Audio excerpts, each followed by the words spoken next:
لله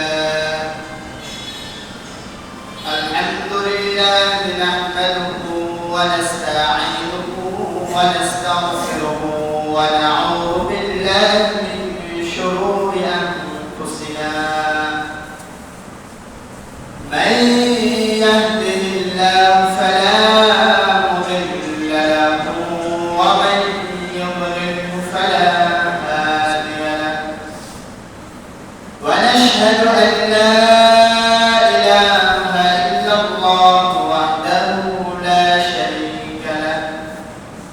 ونشهد أن سيدنا وسندنا وحبيبنا وحبيب قلوبنا ومولانا محمدا عبده ورسوله أرسله بالحق بشيرا ونذيرا وداعيا إلى الله بإذنه وسراجا وقمرا أما بعد أعوذ بالله من الشيطان الرجيم بسم الله الرحمن الرحيم يا أيها الذين آمنوا اذكروا الله ذكرا وسبحوه بكرة وأصيلا صدق الله المولانا العظيم وصدق رسوله النبي الكريم قال النبي صلى الله عليه وسلم مفتاح الجنة الصلاة قال النبي صلى الله عليه وسلم الدعاء مخ العبادة أو كما قال عليه الصلاة والسلام سبحانك لا علم لنا إلا ما علمتنا إنك أنت العليم الحكيم إن الله وملائكته يصلون على النبي يا أيها الذين آمنوا صلوا عليه وسلموا تسليما اللهم صل على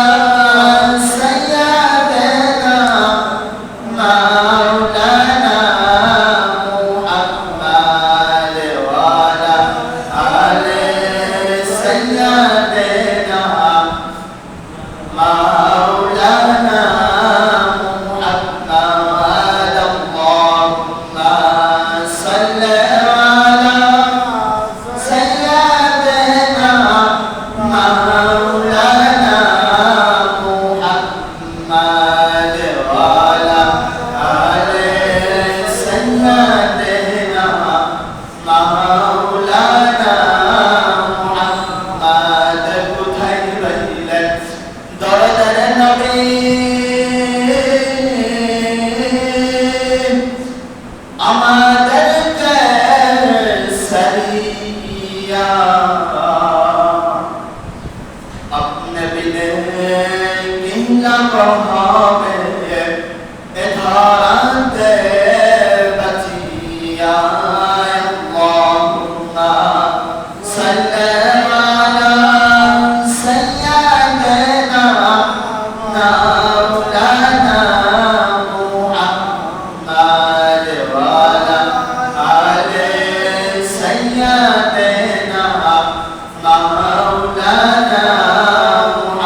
Allah